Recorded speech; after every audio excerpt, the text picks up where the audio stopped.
الحمد للہ رب العالمین والصلاة والسلام علی اشرف الانبیاء والمرسلین نبینا محمد وآلہ وصحبہ اجمعین اما بعد۔ حاضرین کرام، پانچویں روزے کی مناسبت سے پانچویں پارے کی آپ حضرات کے سامنے کچھ اہم مضامین کا تعارف پیش کیا جائے گا، وضاحت کے ساتھ کہ یہ پانچویں پارے کے سارے مضامین نہیں، کچھ منتخب مضامین ہیں جس کا خلاصہ آپ حضرات کے سامنے پیش کیا جا رہا ہے۔ تو جیسا کہ کل میں نے بتایا تھا، سورۃ النساء غزوہ احد کے بعد نازل ہوئی، اور یہ بھی بتایا گیا تھا کہ تقریباً 70 صحابہ کرام غزوہ احد میں شہید ہو گئے، اور اس میں 70 لوگوں کی شہادت کے بعد ایتام کا اور بیواؤں کا مسئلہ زیادہ ہو گیا۔ تو ایسے میں اللہ تبارک و تعالیٰ نے ان چیزوں کے متعلق کچھ آیات نازل فرمائیں، اور آگے اللہ تبارک و تعالیٰ نے جہاد کا بھی تذکرہ کیا، اور اہل ایمان کو یہ بھی بتایا گیا کہ آپ کو جہاد میں بھی نمازیں معاف نہیں ہیں، اور اس کے بعد اہل ایمان کو ایمان کی غیرت پر بھی ابھارا گیا۔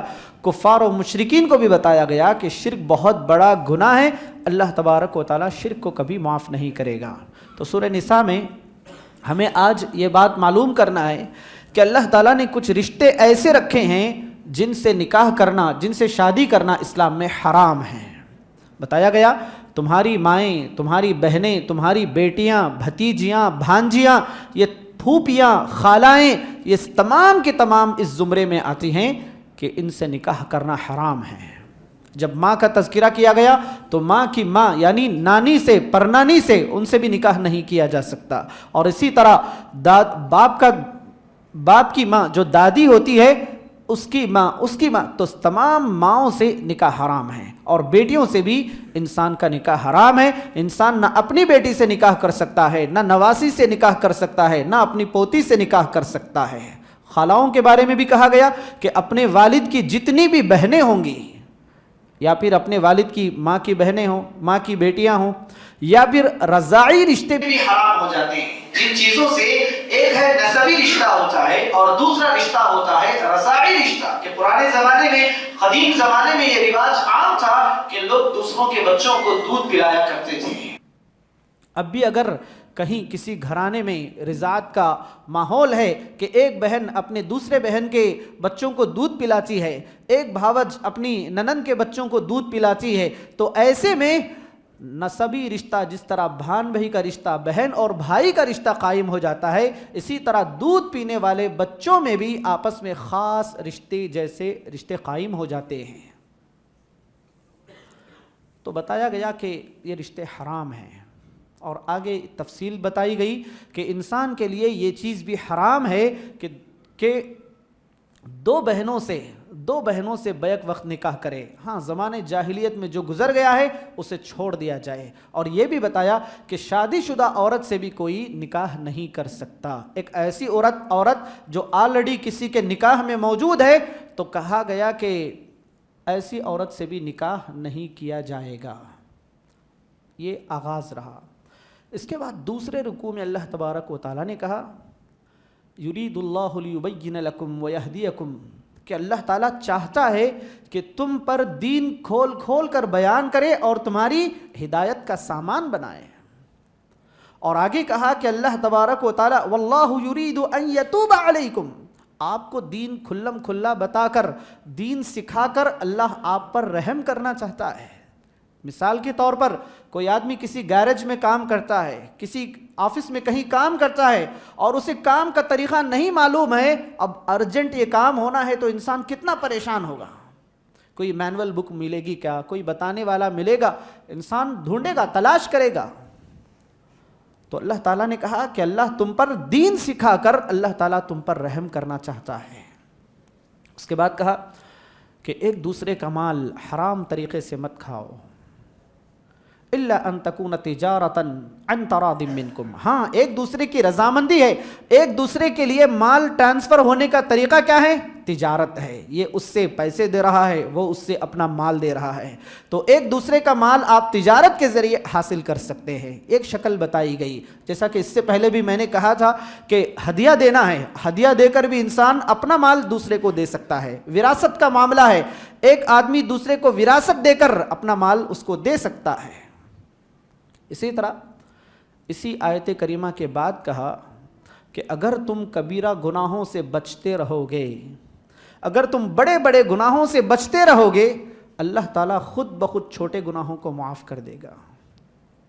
بڑے گناہ جیسا بڑے کبیرہ گناہوں میں بتایا گیا، جھوٹ بولنا، خیانت کرنا، وعدہ خلافی کرنا، اور بھی ایک طویل فہرست ہے، نمازوں کو چھوڑنا، یہ تو سب سے کبیرہ گناہوں میں بھی اور بڑا گناہ ہے کہ آدمی نمازوں کو چھوڑ دے۔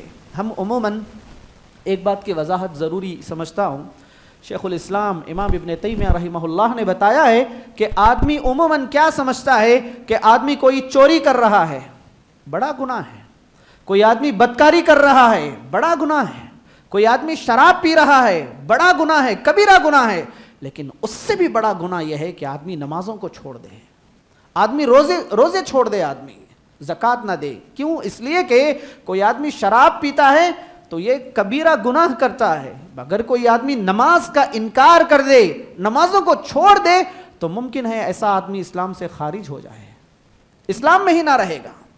ایک آدمی نمازوں کو چھوڑ رہا ہے، سال میں ایک مرتبہ رمضان میں بھی نمازیں پڑھتا ہے، جمعہ کی پڑھتا ہے، درمیان کی 5 نمازیں نہیں پڑھتا، اور استقلال پابندی کے ساتھ مسلسل مہینے نماز نہیں پڑھتا۔ معلوم ہونا چاہیے کہ اللہ کے نبی نے کہا کہ ہم میں اور کافروں کے درمیان فرق کرنے والی چیز نماز ہے۔ اگر ہم خود نماز نہیں پڑھیں گے تو ہم غیر مسلم کو کیا بتائیں گے؟ اگر غیر مسلم ہم سے سوال کر لے کہ آپ کے مسلمانوں میں فلاں عبداللہ، عبد الرحمن، فلاں فلاں فلاں ہے، یہ لوگ بھی میرے ساتھ اٹھتے بیٹھتے ہیں، ہماری آفس میں رہتے ہیں، یہ بھی ہمارے ساتھ کام کرتے ہیں، یہ تو دن میں 5 مرتبہ نماز کو نہیں جاتے، یہ لوگ بھی روزہ نہیں رکھتے، ہمارے ساتھ رمضان میں کھاتے پیتے ہیں، کیا جواب دیں گے ہم ان کو؟ جب آپ کا مسلمان، آپ کے دین میں رہنے والا وہ نمازیں نہیں پڑھتا ہے تو مجھے کیا غرض پڑی ہے کہ میں اپنے دین کو چھوڑ کر آؤں اور آپ کے دین میں مل جاؤں، جبکہ آپ کے مسلمان خود آپ کے دین پر عمل نہیں کرتے؟ کیا جواب دیں گے ہم ان کو؟ سوچنے کی بات ہے، غور کرنے کی بات ہے۔ اس کے بعد اللہ تبارک و تعالیٰ نے بتایا ہے کہ ایک مرد اور عورت دونوں جس گھر میں رہتے ہیں، یہاں سے پھر کچھ معاشرتی مسئلہ بتایا گیا کہ میاں بیوی کے مسائل کے بارے میں بتایا گیا۔ گھر میں مرد قوام ہے، مرد عورت پر ذمہ دار ہے، مرد ذمہ دار ہے، عورت اس کی ماتحتی میں ہے، کیونکہ اللہ تبارک و تعالیٰ نے یہ رشتہ ہی ایسا بنایا ہے۔ حضرت آدم اور امی حوا کا جو رشتہ اللہ تعالیٰ نے بنایا، مرد کو قوام بنایا، مرد کو حاکم بنایا، اس کے بعد اللہ تعالیٰ نے اس کی بیوی کو بنایا، اس کے بعد اللہ تعالیٰ نے اس کی بیوی کو بنایا۔ تو مرد کی قوامیت جو ہے نا، یہ حضرت آدم علیہ السلام سے ہے کہ انسان کی تاریخ جتنی پرانی ہے اتنی ہی پرانی تاریخ مرد کی قوامیت کی تاریخ ہے کہ مرد ذمہ دار ہے عورت کا، اس کے کپڑے کا، اس کے لباس کا، اس کے رہن سہن کا، اس کو روٹی کپڑا مکان فراہم کرنے کا ذمہ دار ہے مرد۔ مرد کے اوپر ذمہ داری ہے، عورت کے اوپر ذمہ داری نہیں کہ وہ اپنے مرد کے لیے روٹی کپڑا مکان مہیا کرے، جبکہ مرد پر ذمہ داری ہے کہ وہ اپنی بیوی، اپنے بچوں اور اپنے ماں باپ کی دیکھ بھال کرے، یہ ایک مرد پر ذمہ داری ہے۔